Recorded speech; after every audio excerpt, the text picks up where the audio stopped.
ஸ்ரீனிவாசமூர்த்திக்கு வைபவமாக நடைபெறும் ஸ்ரீ குரோதி நாமவருட சாலகட்ல பிரம்மோற்சவம் அக்டோபர் 4ஆம் தேதி முதல் 12ஆம் தேதி வரை.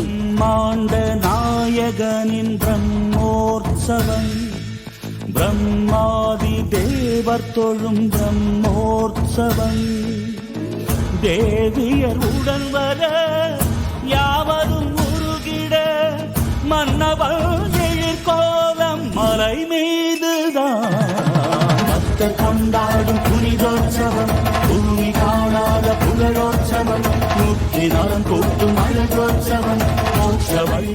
காலை மற்றும் இரவு நடைபெறும் ஸ்ரீவாரி வாகன சேவையில் சுவாமியின் திவ்யமங்கல ஸ்வரூபத்தை தரிசியுங்கள். ஸ்ரீ வெங்கடேஸ்வரா பக்தி சேனல் நேரடி ஒளிபரப்பு மூலம் வாகன சேவைகளை கண்டு மகிழுங்கள்.